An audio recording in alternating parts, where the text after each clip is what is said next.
Many people over 55 are quietly asking this question. Is starting an online business after 55 still realistic? Not because they want to build a startup or chase the latest trend online.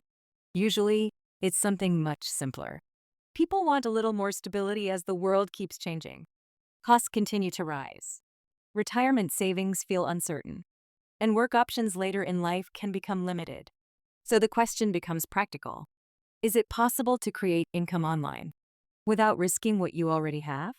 Starting an online business later in life does not usually mean becoming someone new. In many cases, the wiser approach is the opposite. It means building on the experience, the judgment, and the patience you already have. One option some people explore is affiliate marketing, not as a get-rich-quick idea, but as a skill-based online business that can be learned gradually and built over time. For people who prefer a more structured starting point, there are programs like Michael Cheney's Millionaire Apprentice that can offer a guided way to begin learning the process step by step. But the most important principle stays the same. Clarity first, decision second, action last. Because after 55, the goal isn't speed.